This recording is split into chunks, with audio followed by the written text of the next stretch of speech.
The demand came on the wind, a whisper of steel and winter that coiled through the sun-drenched courtyards of Ethel.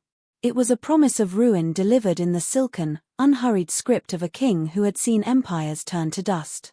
King Thorn of the Umbral Court, the Shadow of the North, the vampire king whose name was a curse on the lips of children, demanded tribute. Not gold, not grain, not soldiers for his deathless armies. He demanded the jewel of Ethel. He demanded Princess Isolde. In the great hall, silence became a physical presence, a weight that pressed down on every gilded cornice and every trembling courtier. The air, thick with the scent of beeswax and wilting roses, grew thin and cold, as if the northern chill had followed the messenger's scroll. King Theron, his face the color of old parchment, stared at the elegant, cruel letters. His hands, usually so steady on the hilt of his ceremonial sword, shook with a fine, pathetic tremor. Isolde, his eldest, stood beside the throne, a perfect statue carved from moonlight and honey. Her beauty was the kingdom's pride, a living ballad sung by poets from the sea to the mountains. Her hair was spun gold, her eyes the color of a summer sky, her skin so luminous it seemed to mock the mortal flesh of others. She was, in every sense, the jewel. And now, she was to be payment for a peace that felt more like a prelude to extinction. A tear, perfect and crystalline, traced a path down her cheek. It was the only sign of her terror, a single flaw in her flawless composure. Further back, in the shadows cast by a great stone pillar, Princess Amora watched. She was the other one. The second daughter, the afterthought. Where Isolde was light, Amora was shade. Her hair was a dark, unruly river of brown, her eyes the color of moss and earth, her skin kissed by the sun from the hours she spent in the gardens, away from the stifling propriety of the court. She was not uncomely, but in the blinding presence of her sister, she was rendered invisible. She was the sensible one, the quiet one, the one with ink stains on her fingers and dirt under her nails. She was the lesser. And she loved her sister with a ferocity that was the one truly beautiful thing about her. She watched Isolde's perfect tear and felt a rage so pure it burned the air in her lungs. Isolde was made for love and laughter, for gentle hands and soft words. She was a hothouse flower, exquisitely beautiful and crushingly fragile. The north, with its jagged peaks of ice and its sunless king, would shatter her. The thought was not a thought at all, but a physical blow, a certainty that stole Amora's breath. She saw it all in a horrifying flash, Isolde's light extinguished, her laughter silenced, her beauty broken and discarded in the eternal twilight of Thorn's castle. No. It could not be. A decision, cold and sharp as a shard of glass, formed in the furnace of her love. It was an act of madness, an act of utter, hopeless defiance. But it was the only thing she could think to do. Her father was paralyzed by fear. Her mother was weeping into a lace handkerchief. The court was a gallery of wax figures, frozen in their own selfish terror. No one would save Isolde. So she would have to. A single, shuddering breath. That was all the warning Amora gave herself. She broke from the line of trembling courtiers, the rustle of her simple wool dress a desecration in the ringing silence. The marble floor was a shock of cold through her thin slippers as she fell to her knees before the obsidian throne where the vampire king's envoy stood, a creature as pale and still as the winter itself. She did not look at the envoy. She looked past him, as if she could see through his dead eyes to the monster who had sent him. She bowed her head, her dark hair spilling over her shoulders, and pressed her forehead to the frigid stone. The gesture was one of absolute submission, a groveling that sent a murmur of shame and shock through the assembled nobles. Her voice, when it came, was not a scream but a low, desperate prayer, raw and shaking but threaded with steel. "Take me instead." The words fell into the silence and shattered it. Her father gasped. Isolde made a small, wounded sound. The envoy, who had not so much as blinked through the entire proceeding, slowly lowered his gaze to the crumpled figure at his feet. Amora pushed herself up, just enough to meet his gaze. She had to make them understand. She had to sell this desperate, foolish bargain. "My sister, she is the jewel of our kingdom. She is precious. She is meant for the sun." Amora's hands clenched into fists on the floor. "I am not. I am strong. I am practical. I can work. I can serve. I will not break. Please. The last word was a whisper of pure agony. She will be of no use to your king. Her heart is too soft. But I will do whatever he asks. My life, my freedom, for hers. A tribute for a tribute. She was offering herself up like a lamb, a plain, brown lamb in place of the golden fleece. It was a pathetic offer. A ridiculous exchange. She knew it. But it was the only coin she possessed. The envoy's eyes, the color of a frozen lake, held hers for a long, unreadable moment. He saw not a princess, but a warrior kneeling in supplication. He saw the fire of sacrifice, a thing far rarer and more potent than simple beauty. He gave a nearly imperceptible nod, a gesture so slight it was more a feeling than a movement. Then he turned and left the great hall without another word, his cloak a whisper of shadow in his wake. Amora remained on her knees, the cold of the marble seeping into her bones, her heart hammering a frantic, terrified rhythm against her ribs. She did not know if she had just saved her sister or condemned them both. She only knew that the silence that returned was different.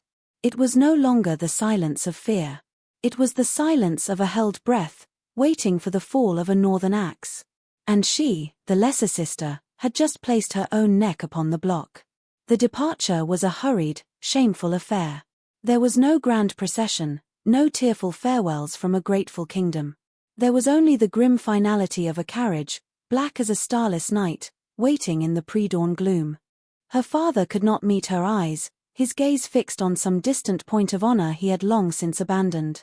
His relief was a foul taste in the air, so palpable it was nearly a confession.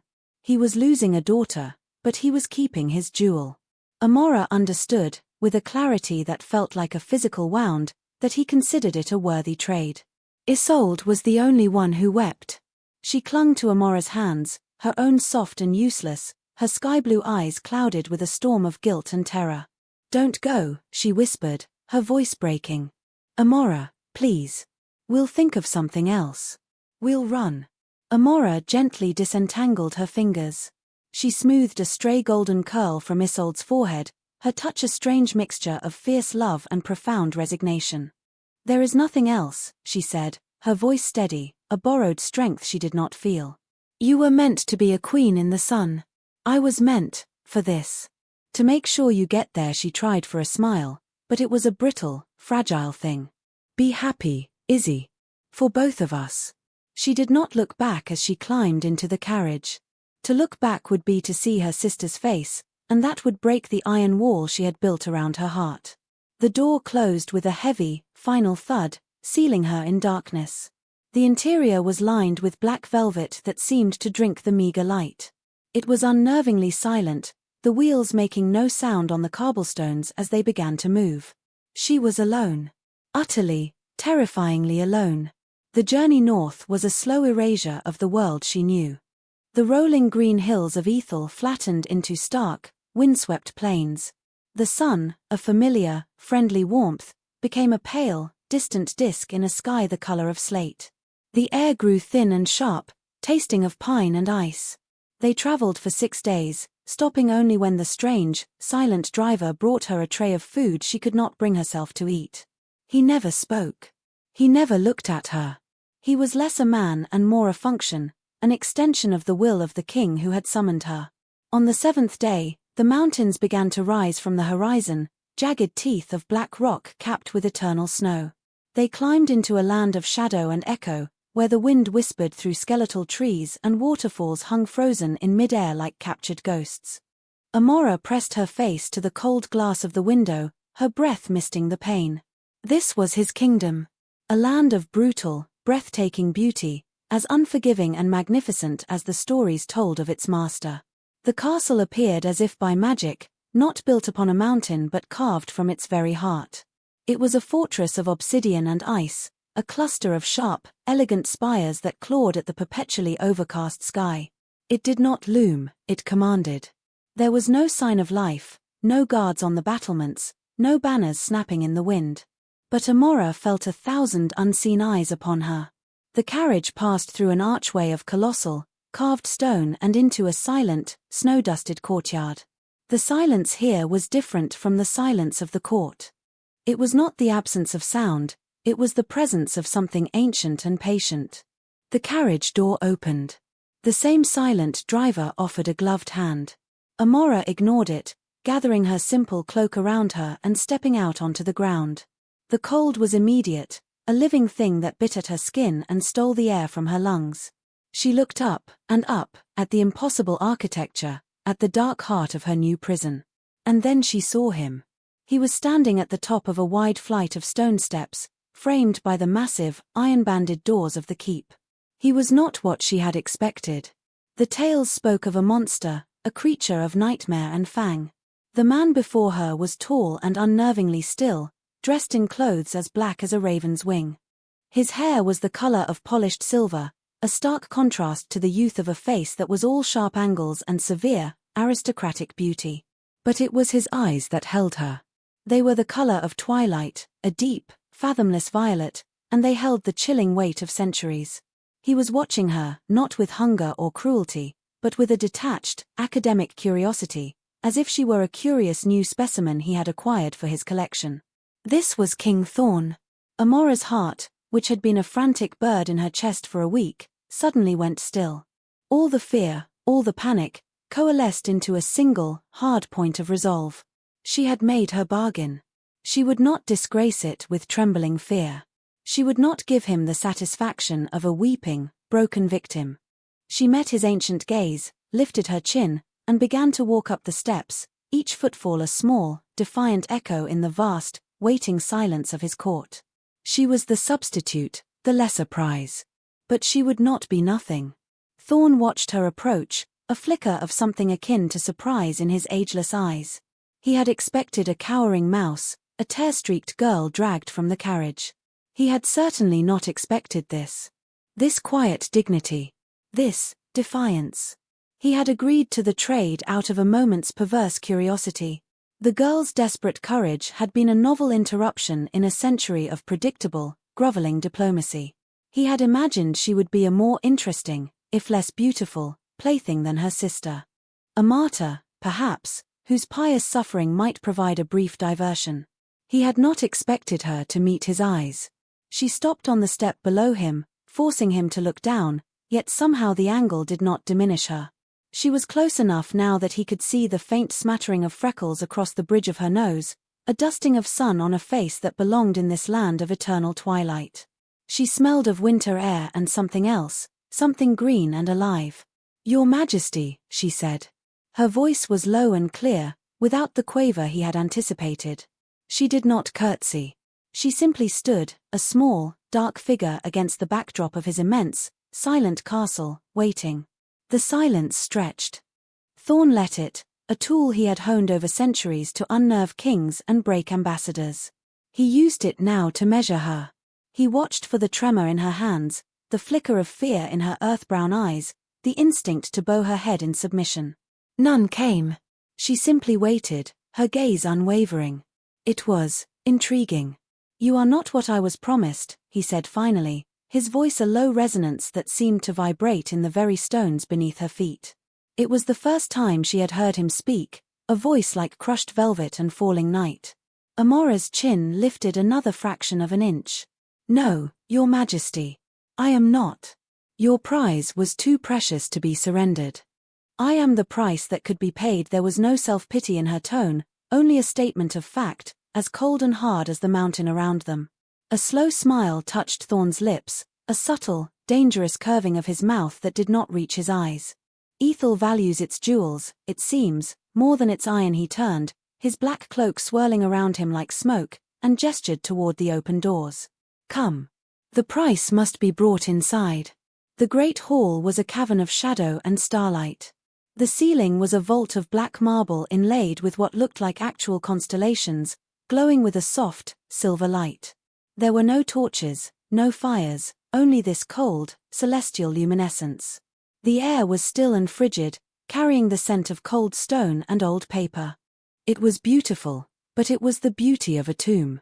He led her through echoing corridors and up spiraling staircases, his footsteps silent on the stone while hers seemed to cannonade through the oppressive quiet. He did not speak again, and Amora did not ask where they were going. She simply followed, her senses on high alert, cataloguing every detail of her gilded cage. She saw books bound in dark leather, tapestries depicting forgotten histories, windows that looked out not onto the world, but into deeper, darker parts of the mountain itself. Finally, he stopped before a pair of oak doors, intricately carved with vines and thorns. He pushed one open. "Your chambers." Amora stepped inside and her breath caught. It was not a cell. It was a suite of rooms larger than her entire wing of the palace back home. A fire, its flames a strange, cool blue, crackled in a hearth of polished black stone, casting flickering light over a bed draped in deep emerald velvet, a writing desk of dark wood, and shelves filled with yet more books. A balcony with a low, carved railing overlooked a breathtaking, terrifying vista of snow-capped peaks under a sky bruised with the colors of a perpetual sunset. "You will be comfortable here," Thorne stated, his tone leaving no room for argument. "You will be given anything you require. Food will be brought. Though I do not imagine you will have much of an appetite." The casual cruelty of the remark, a reminder of what he was and what he consumed, was delivered with the same detached calm as his tour. He expected her to be overwhelmed, perhaps even grateful for this luxurious prison. He expected tears of relief or a fresh wave of despair. Amora did neither. She walked past him to the shelves, her fingers trailing over the leather spines of the books. She pulled one out, its title embossed in silver. A Natural History of the Northern Flora. She turned back to him, the book held in her hands like a shield. "Thank you," she said, her voice even. "This will be more than adequate." Thorne felt that flicker of surprise again, stronger this time. He was the monster from the stories, the creature of the night. He had stolen her from her home and family, and she was thanking him for the quality of her cage's library. He studied her, the small, determined set of her jaw, the way she held the book as if it were an anchor in a storm. She was not playing a part. This quiet strength was genuine. "There are gardens," he found himself saying, the words leaving his lips before he had consciously formed them. "Or what passes for them in this climate. Through the western gallery. They have been neglected." Amora's eyes lit up with the first spark of genuine emotion he had seen in them, a sudden, fierce interest that was startling in its intensity. "Gardens." "Of a sort," he clarified, almost annoyed at his own impulse to offer this information. "Mostly rock moss, shadow bloom, and plants that thrive in the cold. Nothing like the roses of Ethel." "Roses are beautiful, but they are useless," she replied, her voice sharpening with an unexpected passion. "They wilt at the first sign of hardship. I have always preferred the things that have to fight to grow." She had no idea that she had just described herself. Or perhaps she did. Thorne looked from her earnest, intelligent face to the book in her hands, and then back again. He had taken her as a curiosity, a substitute. He was beginning to suspect that the kingdom of Ethel, in its foolish, sentimental wisdom, had made a grave error in judgment. They had sent away their iron and kept their glass, thinking they had saved the thing of greater value. He inclined his head, a gesture that was almost a bow. "As you wish," he said, and retreated from the room, pulling the heavy door closed behind him. He left her standing in the silent, luxurious room, bathed in the cool blue light of the fire, a book on northern plants clutched in her hand. For the first time in over a century, Thorne, the King of Shadows, was not bored. He was intrigued. And that, he knew, was a far more dangerous thing. 3 weeks passed. They were measured not in sunrises, for the sun was a rumor here, but in the subtle shifting of the twilight that perpetually bathed the peaks. Amora settled into a routine that was both a survival mechanism and a quiet act of rebellion. She ate the food that was brought to her, simple meals of dark bread, sharp cheese, and smoked fish. She slept in the vast, velvet-draped bed, though her dreams were often a chaotic tapestry of her sister's golden hair and the vampire king's violet eyes. And she read. She consumed the library in her rooms with a ravenous hunger, learning the history of this strange, cold land, its myths, its people, its wars. She was a prisoner, yes, but she would not be an ignorant one. Thorne left her largely to her own devices. He seemed to be observing her from a distance, a silent, brooding presence at the edge of her awareness. She would catch glimpses of him in the echoing corridors, a flash of a silver hair or the swirl of a black cloak. He never approached, never spoke. It was a strange, unnerving courtesy. He had given her a cage, but he was allowing her the freedom to pace it. One day, driven by the memory of his words and a desperate need for something living, she sought out the Western Gallery. She found the gardens. He had not been lying. They were a sad, forgotten place, a series of stone terraces clinging to the mountainside, protected from the worst of the wind by high walls of dark rock. The soil was thin and choked with weeds. A few hardy, colorless mosses clung to the stones, and a scattering of stubborn, thorny plants with dark, waxy leaves pushed their way toward the bruised sky. It was a place of profound neglect. And Amora knew, with a sudden, bone-deep certainty, what she was going to do. She began the next morning. She found a small, rusted trowel and a pair of thick leather gloves in a forgotten potting shed. Her courtly hands, accustomed to embroidery needles and the smooth pages of books, were clumsy at first. The work was back-breaking. The soil was cold and dense, the weeds had roots like iron claws. Her muscles ached. Her fingers bled. But with every weed she pulled, with every patch of earth she cleared, she felt a piece of herself click back into place. This was who she was. Not a princess, not a jewel, but a gardener. A nurturer of stubborn, unloved things. She worked for days, losing herself in the rhythm of the labor. She was clearing a patch of earth near a crumbling stone bench when a shadow fell over her. She did not need to look up to know who it was. The air itself had grown colder, charged with his presence. "What are you doing?" Thorn's voice was a low murmur behind her. Amora did not stop her work. She dug her trowel into the resistant earth and levered out a thick, gnarled root. "Gardening," she said, her breath clouding in the frigid air. "This is not a garden. It is a graveyard for plants that have forgotten how to die." "Then I am reminding them how to live," she retorted, tossing the weed onto a growing pile. She finally sat back on her heels and looked up at him. His black-clad form was an intrusion of perfect, severe elegance in her world of dirt and stone. He was watching her hands, now caked with soil, a faint line between his silver brows. "Your hands will be ruined," he observed. "They're my hands.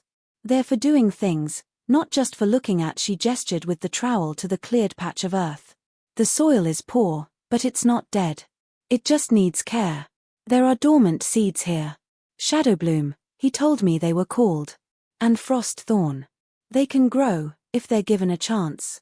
He was silent for a long moment, his violet eyes fixed on the small square of turned earth. It was a tiny victory against the overwhelming entropy of his castle, a small, defiant patch of order in a world of ancient neglect. He had lived for centuries, and it had never once occurred to him to pull a weed. He had power over nations, over life and death, but this small, grubby woman kneeling in the dirt was exercising a power he did not comprehend, the power to create. "Why?" he asked, the question seeming to be pulled from him against his will. "Why do this?" Amora looked at him, and for the first time, she did not see a monster or a king. She saw something else, something ancient and achingly lonely. She saw a man presiding over a kingdom of beautiful, dead things. "Because it is better to build something than to break it," she said softly. "And because everything, even here, deserves a chance to grow." That was the first crack in the wall between them. It was not a grand speech or a dramatic confrontation, but a quiet moment in a dying garden. He did not offer to help. He did not praise her. He simply watched her for another minute, a strange, contemplative look on his face, and then he turned and walked away, leaving her alone with the dirt and the stubborn, sleeping seeds. The next morning, when she went to the garden, a set of new tools was lying on the stone bench, a spade with a polished ash handle, a sturdy iron fork, and gloves made of soft, supple leather that fit her hands perfectly.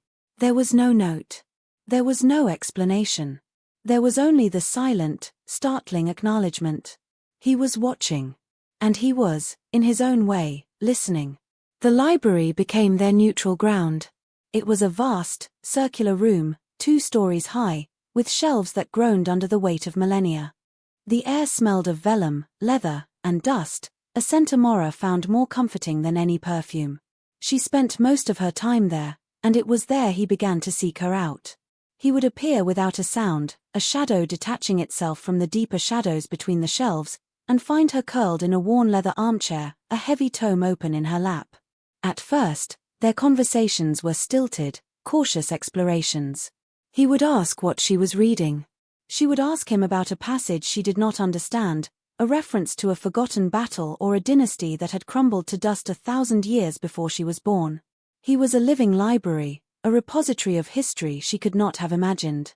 He spoke of the founding of Ethel as if he had been there, describing the color of the first king's banner and the way the sun had glinted off his armor.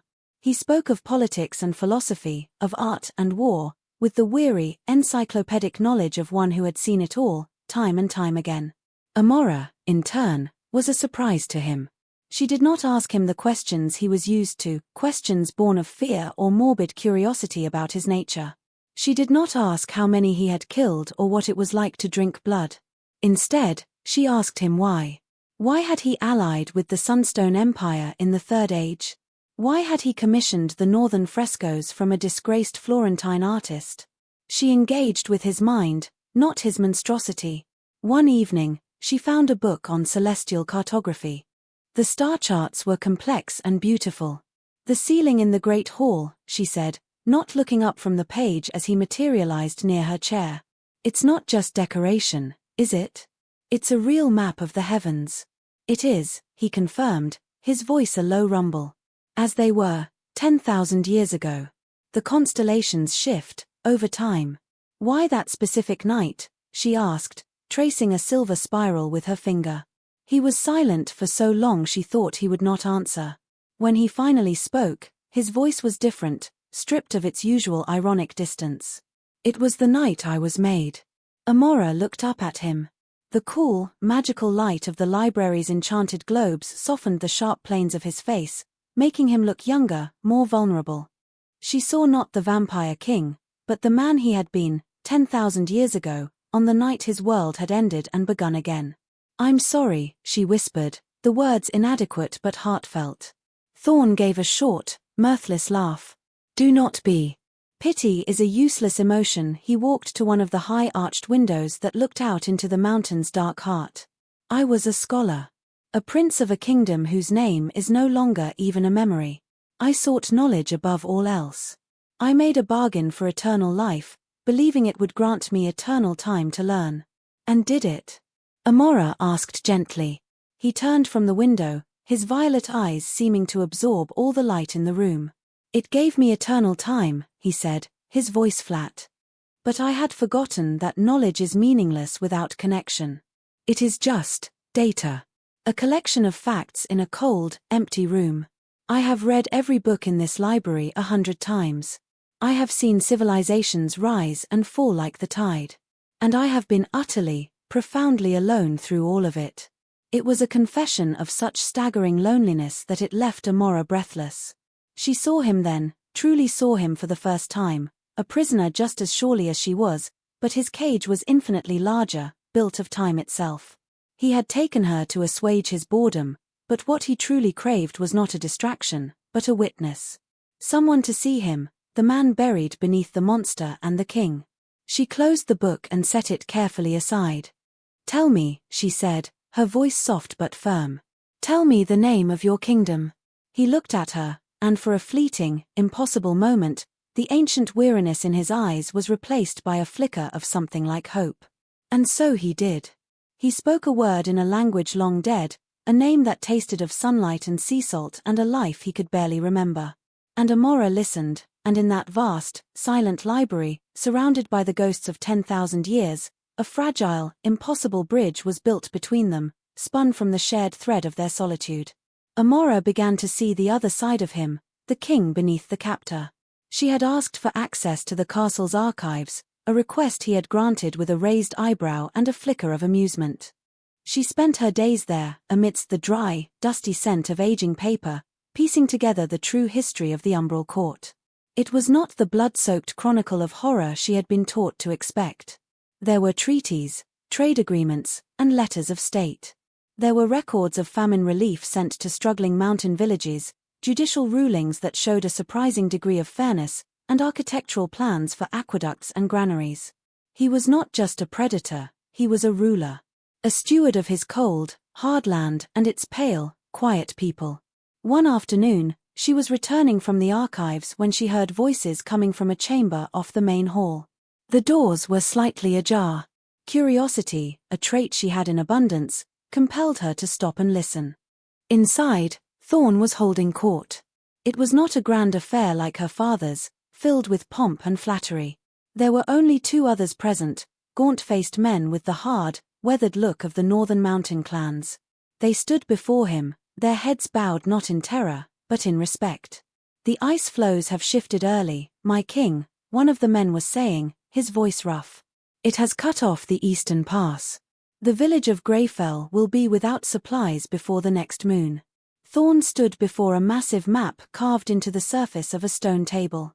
He leaned over it, his silver hair falling forward, tracing a line with a single, elegant finger. "The old tunnels beneath the Dragon's Tooth," he said, his voice devoid of emotion but sharp with authority. "They are treacherous, but they will be passable. I will have a contingent of my guard guide your supply train. They will leave at dusk." "But the beasts, your majesty," the other man protested. "The tunnels have not been cleared in a generation. The snowghasts." Thorn looked up, and the full weight of his ancient power filled the room. His violet eyes seemed to glow in the dim light. "The snowghasts will not be a problem," he said, his tone leaving no doubt that he spoke the absolute truth. He straightened up, his gaze distant. "Greyfell sent their sons to defend this castle during the Wild Hunt uprising. That is a debt that is not forgotten. See to it that their people do not go hungry." The men bowed deeply, a gesture of genuine gratitude, and backed out of the room. Amora pressed herself into the shadows of the hallway as they passed, her heart pounding. She had just witnessed an act of governance, of responsible kingship. He was a monster, yes. He had taken her, and his nature was a thing of darkness. But he was not a tyrant. He was a protector of his people. He remembered debts from generations past and honored them. Her father, for all his posturing about honor, had traded his own daughter for peace. The contrast was a stark, uncomfortable revelation. The world she had built in her mind, a simple world of good and evil, of light and darkness, was beginning to crumble. He was a creature of shadow, but he ruled with a strange, enduring form of light. He was her captor, but he treated her with a respect her own family never had. He was a killer, but he was also a preserver. The contradictions of him were a labyrinth, and she was getting lost inside it. Later that evening, he found her in the library, staring into the cool blue flames of the fire. "You were listening earlier," he stated. It was not a question. Amora did not deny it. She turned from the hearth to face him. "You are a better king than my father," she said, the words coming out before she could stop them. A look of genuine surprise crossed his features. "He is a king of men. He rules a land of sun and plenty. I rule a kingdom of rock and shadow. We are not comparable." "He would have let the village starve," Amora said, her voice low and fierce. "He would have spoken of the cost, of the danger to the soldiers. He would have found a dozen reasons why it was impractical to help.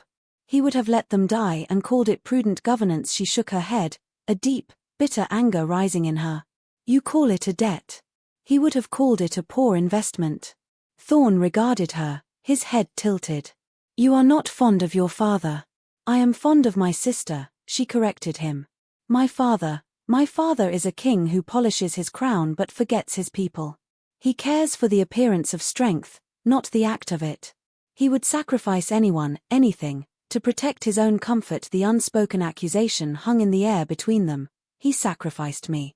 Thorn closed the distance between them in 2 silent strides. He stood before her, so close she could see the intricate, alien patterns of silver in his violet irises. He did not touch her, but his proximity was a physical force, a gravity that held her in place. "And you," he said, his voice a soft, dangerous whisper. "You would sacrifice yourself to protect someone you love." He saw the flicker of pain in her eyes and knew he had struck a nerve. "It is a rare quality. In my experience, a foolish one. Self-preservation is the engine of the world." "Perhaps," Amora countered, her chin held high, "the world would be a better place if it had a different engine." Their eyes held for a long, charged moment. The air crackled with unspoken things, with the terrifying, thrilling pull of two opposing forces finding an unexpected point of balance. He was an immortal predator, a creature of ultimate self-preservation. She was a mortal woman, defined by her capacity for self-sacrifice. They should have been enemies. They should have been a simple story of a monster and his victim. But here, in the heart of his dark castle, they were becoming something else entirely. Something far more complex, and infinitely more dangerous for them both. He saw in her a strength he had never known, and she saw in him a humanity he had long forgotten. And in that shared recognition, the last of her fear began to transform into something that felt frighteningly like hope. A storm broke over the mountains that night, a howling fury of wind and snow that threw itself against the castle walls. The wind shrieked through the crenellations like a tormented spirit, and the entire fortress seemed to groan under the assault. Amora lay in her bed, listening to the storm's rage, feeling a strange kinship with its wild, untamed power. Sleep would not come. The conversation with Thorn had unsettled her, leaving her thoughts in a turbulent, chaotic whirl. A crash of thunder, so loud it shook the stone floors, was followed by a sudden, plunging darkness. The magical blue flames in her hearth sputtered and died. The enchanted lights in the corridors went out. For the first time since her arrival, the castle was plunged into absolute, pitch-black silence, the only sound the screaming of the wind outside. A primal, childish fear, one she hadn't felt in years, seized her. It was an irrational terror of the dark, of the things that might lurk within it. She sat bolt upright in bed, her heart hammering against her ribs, her breath catching in her throat. She was alone, in the dark, in a vampire's castle, in the heart of a raging storm. She heard a sound from the hallway, a faint, scratching noise, followed by a low, guttural growl. It was not human. It was not Thorn. It was something else. Something that had been awakened by the storm and the failure of the castle's ancient wards. Panic, cold and sharp, lanced through her. She scrambled out of bed, her bare feet hitting the frigid stone floor. She fumbled her way toward the door, her hands outstretched in the suffocating darkness, intending to bar it. But before she could reach it, the door creaked open. A shape stood silhouetted against the slightly less absolute black of the hallway. It was tall, impossibly thin, with arms that hung too long at its sides and a head that lolled at an unnatural angle. A low, wet snarl echoed in the room. A snowghast. One of the creatures from the tunnels. The storm must have driven it up from the mountain's depths. Amora froze, every muscle in her body screaming. This was it. This was the monster from the stories. Not the beautiful, complicated king, but a mindless, hungry thing of tooth and claw. She backed away, her hands finding the cold, hard surface of the writing desk. Her fingers closed around something heavy, a crystal inkwell. It was a pathetic weapon, but it was all she had. The creature took a shuffling step into the room, its head twisting as it sniffed the air, its unseen eyes fixing on her. It let out another low growl, a sound of pure, predatory hunger. And then, another shadow moved in the doorway, a darker black against the black. Get away from her. Thorn's voice. It was not the cultured, resonant voice he used with her. This was a sound stripped of all humanity, a command as cold and sharp as a shard of ice. It was the voice of a predator chiding a lesser beast for touching its kill. The ghast hesitated, letting out a questioning hiss. In the next instant, Thorn moved. He was not a man walking, he was a blur of motion, a current of violence that flowed through the darkness. There was a sickening, wet crunch, a brief, high-pitched squeal of pain, and then a heavy thud as the creature's body hit the floor. Silence returned, absolute and profound, broken only by Amora's ragged breathing and the howl of the wind. A moment later, a blue flame, small and flickering, appeared in Thorn's cupped hand. He had conjured it from nothing, a tiny, personal star in the oppressive dark. In its eerie light, she saw the ghast lying dead on the floor, its neck twisted at an impossible angle. Thorn stood over it, his face a mask of cold fury. There was not a speck of blood on him. He turned his gaze to her, and his expression softened almost imperceptibly as he took in her state.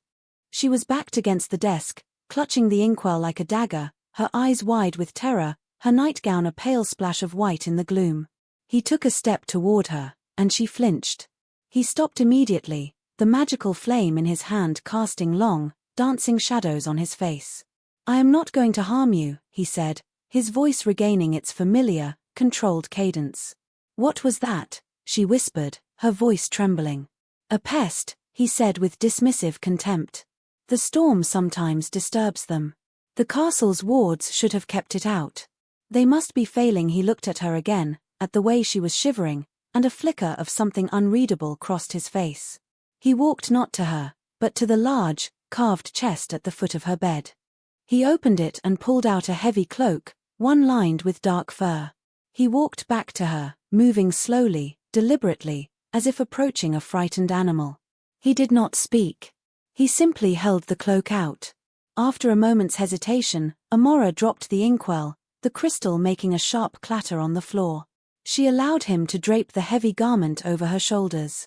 The fur was incredibly soft, and it held a residual warmth that seemed to seep directly into her chilled skin.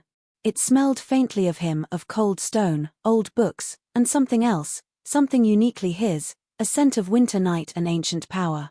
He drew the edges of the cloak together in front of her, his fingers brushing against her collarbone. The touch was feather-light, almost accidental, but it sent a jolt through her entire body, a shock of warmth that had nothing to do with the fur. His hands were impossibly cold, the touch of a marble statue, but the feeling it ignited in her was anything but. She looked up into his face, illuminated by the small, magical flame he still held. His violet eyes were fixed on hers, and in their depths, she saw a maelstrom of emotions she could not name. Possession, protection, and something else, something deeper and more terrifyingly tender. He had killed the monster. He had brought her light in the darkness. He had wrapped her in his own warmth. He was her captor. He was her protector. The line between the two had just been irrevocably, terrifyingly erased. He did not move away. He stood before her, his hands still resting on the collar of the cloak, their faces inches apart. The storm raged outside, and the dead creature lay on the floor, but in this small circle of blue light, the world had shrunk to the space between them. The silence was no longer empty, it was filled with the frantic beating of her heart and the weight of 1,000 unspoken, impossible things. He had claimed her with this single, simple gesture of care, and she, trembling in the protective darkness of his cloak, had let him. The storm passed, and with it, the immediate sense of crisis. The castle's magical lights returned, the halls fell silent once more, and the body of the Snowghast vanished as if it had never been. But the intimacy of that moment in the darkness lingered, a tangible presence that altered the very air between them. Thorn became a more constant fixture, no longer a fleeting shadow but a steady presence. He would join her in the gardens, watching in silence as she coaxed green shoots from the cold earth. He would sit with her in the library, not always talking, but simply sharing the space, the quiet companionship, a new and fragile language they were both learning. Amora found herself forgetting, for long stretches of time, that she was a prisoner. The fear that had been her constant companion for weeks had been replaced by a complex, bewildering array of new emotions. She felt a deep, resonant connection to his ancient loneliness, a startling admiration for his stern sense of duty, and a terrifying, undeniable attraction to the man himself. She saw the moments of vulnerability he let no one else see, the weary line of his shoulders as he studied his maps, the faint, sad smile that touched his lips when she described the raucous, chaotic warmth of her sister's last birthday party. One morning, a month after the storm, one of Thorn's silent, pale-faced servants delivered a small, sealed packet to her rooms. It was a letter. The wax seal was the crest of Ethel. Her heart leaped into her throat. It was from Isolde. Her hands trembled as she broke the seal. The letter was short, the usually perfect script blotched in places, as if with tears. "Dearest Amora, I hope this finds you well. I pray for you every day. Father says the arrangement is for the best, that the kingdom is safe because of you. He says you are being treated as a guest of honor. I hope he is right. It is so quiet here without you. The gardens are overgrown. No one knows how to care for them properly. I miss your scolding and your laughter. I miss you. Please be safe. Please know that I love you. Your sister, Isolde. Amora read the letter 3 times, a wave of homesickness and love so powerful it made her ache. She could picture Isolde perfectly, sitting at her delicate writing desk, a single perfect tear falling onto the page. She missed her. She missed the sun, the scent of her mother's roses, the familiar, comforting weight of her old life. She was standing on her balcony, the letter clutched in her hand, staring out at the jagged peaks when Thorn found her. The wind whipped a strand of her dark hair across her face, and she didn't bother to brush it away. News from home? He asked. He did not need to see the letter to know. Her entire posture radiated a sorrow that was a foreign country in his castle. Amora nodded, unable to speak around the lump in her throat. You miss them, he stated. It was not a question. A shadow passed over his face, a shuttering of his features that made him look once again like the cold, remote king she had first met. She is my sister, Amora said softly. Of course I miss her. And you regret your choice, he continued, his voice flat, devoid of its usual resonance. You wish you were back in your sun-drenched kingdom, arranging flowers and planning for a suitable marriage to some dull-witted princeling. The accusation in his tone, the sudden, bitter cruelty of it, was like a slap. Amora spun to face him, her eyes flashing. You think this is about regret? She demanded, her voice shaking with anger. You think after everything, I wish I had let them send her here? To you? To be your plaything? To be terrified and alone until you grew bored of her? I would make the choice again, 1,000 times over, to spare her that.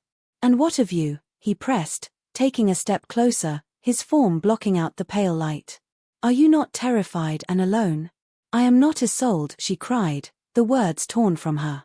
I am not made of glass. I am not afraid of the dark. And I am not alone.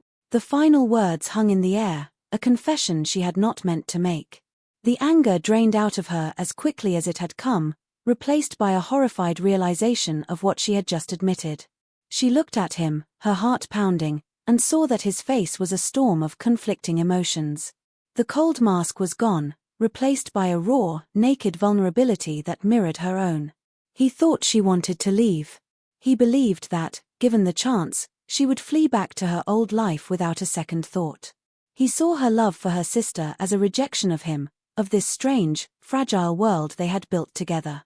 He was immortal, powerful, a king of shadows, and in that moment, he looked as terrified of being abandoned as any mortal man.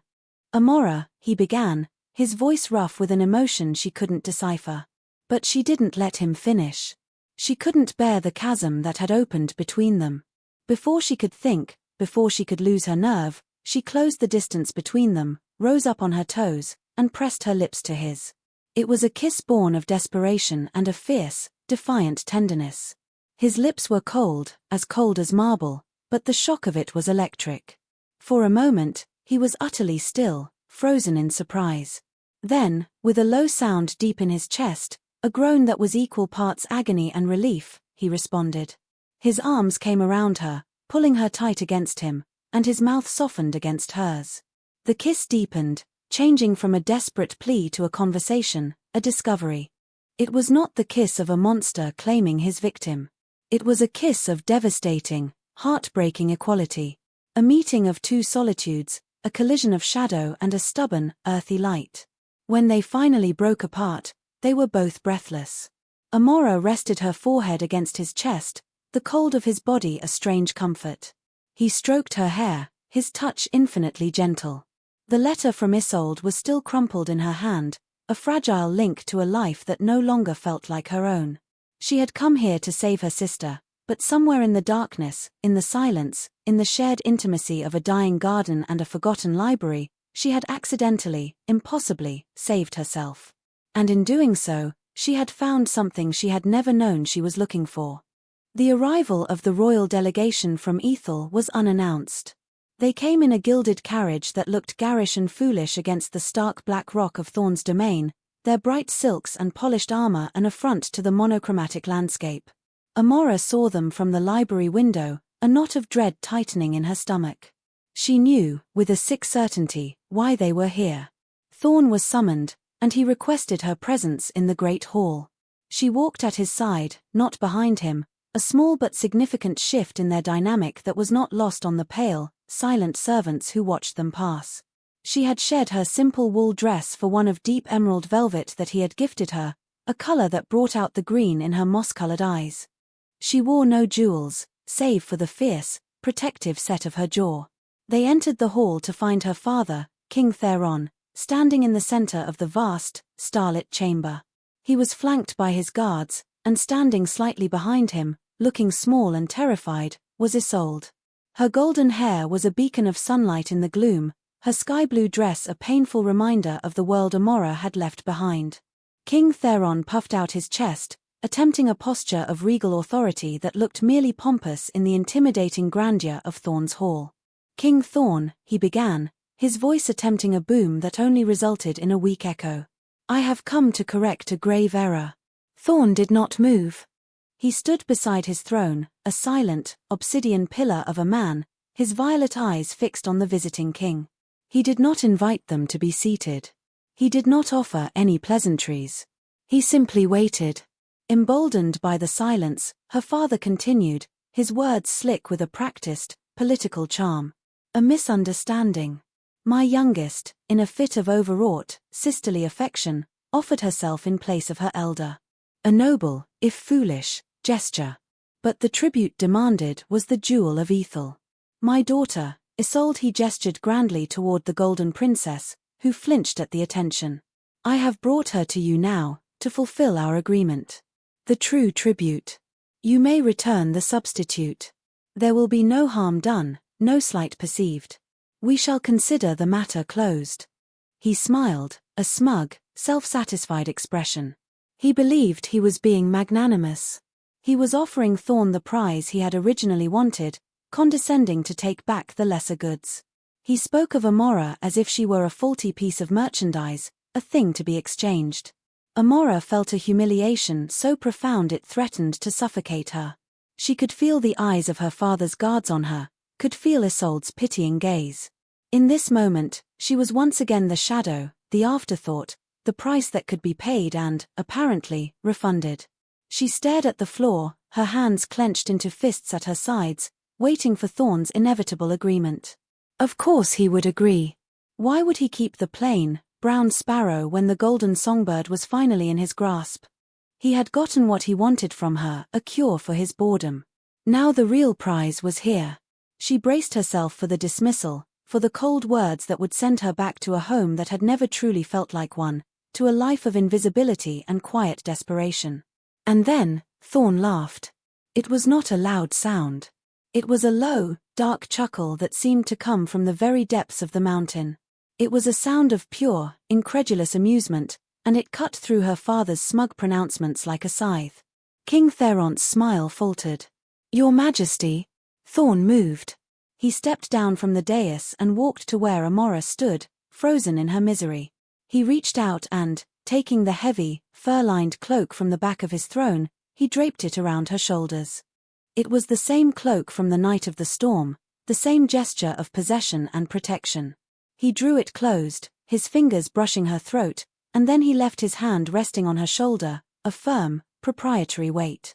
He turned to face her father, his eyes no longer amused, but blazing with a cold, terrifying fire. "You come into my home," Thorn said, his voice a silken, deadly whisper that carried to every corner of the hall.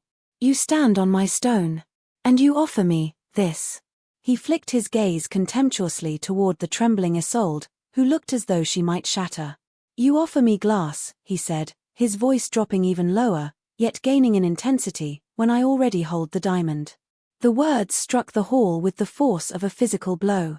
Amora's head snapped up, her eyes wide with disbelief. Her father stared, his mouth agape, comprehension dawning on his face with agonizing slowness. Isolde gasped, a small, wounded sound. Thorn's gaze softened as he looked down at Amora. He saw the shock in her eyes, the dawning, fragile hope. He had seen her strength, her fire, her intelligence. He had seen her create life in a dead garden and stand fearlessly in the face of his darkness. She was not a substitute. She was a revelation. He turned his burning gaze back to King Theron. "Your jewel is beautiful, But she is brittle. She would have broken in a week. This one, he said, his hand tightening almost imperceptibly on Amora's shoulder, this one has a spine of iron and a heart of fire. She is not a prize to be displayed. She is a queen to rule at my side. He reached up and his fingers gently touched Amora's cheek, his thumb stroking her skin. You made your choice, King of Ethel. You chose your pretty, shining ornament. You discarded the treasure. A foolish bargain. One you will now live with. He looked past her father, his voice rising to a regal command that brooked no argument. Leave. Now. And never return. The alliance between our kingdoms is severed. But know this, Ethel is safe from all its enemies, because it is under her protection. An attack on them is an attack on my queen. And I do not suffer attacks on what is mine. He had not just refused the exchange. He had not just claimed her. He had crowned her. He had declared her his queen in front of the very people who had always seen her as less. He had given her not just his protection, but his power. King Theron, his face a mottled canvas of fury and fear, finally understood. He had not come to correct a mistake, he had come to reveal the depth of his own catastrophic misjudgment. Without another word, he turned, grabbing a stunned Isolde by the arm, and all but fled the hall, his guards scrambling after him. The great doors boomed shut, leaving Amora and Thorn alone in the vast, silent chamber. The starlight from the enchanted ceiling seemed to shine down on her, bathing her in a silver luminescence. She was trembling, not from fear, but from the overwhelming, earth-shattering force of being seen. Truly, finally seen, for everything she was. She looked up at Thorn, her heart in her eyes. The fire was gone from his gaze, replaced by that achingly tender expression she was coming to know. You never wanted the jewel, she whispered, the realization dawning. No, he said, his voice soft. I never wanted the jewel. I wanted the fire. I just didn't know it until it was kneeling at my feet, offering to burn for someone else. He smiled, a true, genuine smile that transformed his severe face into something devastatingly beautiful. It seems, my dear Amora, that in your attempt to save your sister, you accidentally conquered a kingdom. The great hall was silent after their departure, the echoes of her father's folly fading into the vast, ancient quiet of the castle. The weight of Thorn's cloak was a comfort around Amora's shoulders, a tangible symbol of the reality that was still struggling to take root in her mind. A queen. He had called her his queen. He had offered her not a gilded cage, but a shared throne. She turned to face him, her moss-green eyes searching his violet ones. The power and fury he had displayed to her father had receded, replaced by a quiet intensity, a focus that was entirely on her. Why, she asked, the single word encompassing 1,000 questions. Why choose her? Why defend her? Why elevate her? Because for the first time in 500 years, my world is no longer in grayscale, he answered, his voice a low, intimate murmur meant only for her. You arrived, covered in the dust of the road and the grime of sacrifice, and you brought color with you. You brought purpose. You walked into my perfectly preserved, lifeless world and you began to pull weeds. He reached out, his cool fingers tracing the line of her jaw. I have been surrounded by sycophants and enemies for centuries. I have known fear, and I have known obedience. But I had forgotten what it was to be challenged. To be surprised. To be, intrigued. His thumb brushed across her lower lip, a touch that was both possessive and reverent. You did not just accept your fate. You wrestled with it. You tended my dead gardens, you organized my forgotten archives, you faced down my nightmares. You looked upon a monster and did not flinch, but instead asked him the name of the home he'd lost. His hand fell to her shoulder, his grip gentle but firm. Isolde is the sun. She is beautiful and bright, and all of Ethel revolves around her. But the sun burns out. It is predictable. You, he said, his eyes holding hers with captivating force, are the earth. You are stubborn and patient and strong. You do not burn, you endure. You create life where none should exist. What fool would choose a fleeting, fiery star when he could have the world itself? Tears welled in Amora's eyes, but they were not tears of sorrow or fear. They were tears of overwhelming, cathartic release. Every moment of her life she had been the lesser, the shadow. Her own father had seen her as disposable. But this ancient, powerful, magnificent creature saw her as the world. "I am not a queen," she whispered, the words thick with emotion. "I don't know how to be." "I have not had a queen for 3,000 years, he replied, a faint, wry smile on his lips. "I am out of practice myself. We will learn together." He led her toward the throne, a massive thing of carved obsidian that had always seemed so intimidating. Now, it just looked like a chair. He did not sit, but stood before it, turning her to face him. "This is not a prison, Amora," he said, his voice earnest. "Not anymore. It is your home, if you will have it. Your kingdom, if you will help me rule it. I am offering you not just my name, or my protection. I am offering you my eternity. All of my vast, empty years. Fill them. Argue with me. Read with me. Plant your stubborn flowers in my snow. Be the fire in the heart of my winter. Be my queen." It was the furthest thing from a demand. It was a plea, the most profound and vulnerable request she had ever heard. The vampire king, the shadow of the north, was asking. Not taking. She thought of her life in Ethel, a life of being overlooked, of shrinking herself to make room for her sister's light. She thought of the future she would have faced, a quiet, loveless political marriage, a life of silent, dutiful obsolescence. And then she looked at the man before her, who had seen past the plain facade to the iron core of her, who called her a diamond when her own family had seen her as glass. She raised a hand, her fingers no longer caked with dirt but still practical, still strong, and laid it against his chest. She could not feel a heartbeat, but she could feel him, the steady, ancient presence of him. "Yes," she said, her voice clear and strong, a sound of absolute certainty in the quiet hall. A look of profound relief washed over his features, smoothing away the last lines of ancient weariness. He leaned down and kissed her, not with the desperate discovery of their first kiss, but with the deep, resonant promise of 1,000 more to come. It was a kiss of beginnings, of treaties signed and futures forged. When he drew back, he took her hand and led her up the steps of the dais. Together, they stood before the obsidian throne, looking out over the vast, empty hall. It did not feel empty anymore. It felt like it was filled with possibility. "Our kingdom," he said softly, his arm sliding around her waist, pulling her against his side. Amora leaned her head against his shoulder, breathing in his scent of winter and old books. She looked out at the constellations glowing on the ceiling, the map of the sky from the night his eternity had begun. And she knew, with a certainty that settled deep in her bones, that this was the night her own had truly started. Not as a substitute, not as a sacrifice, but as a ruler, a partner, and the cherished, beloved heart of the shadow.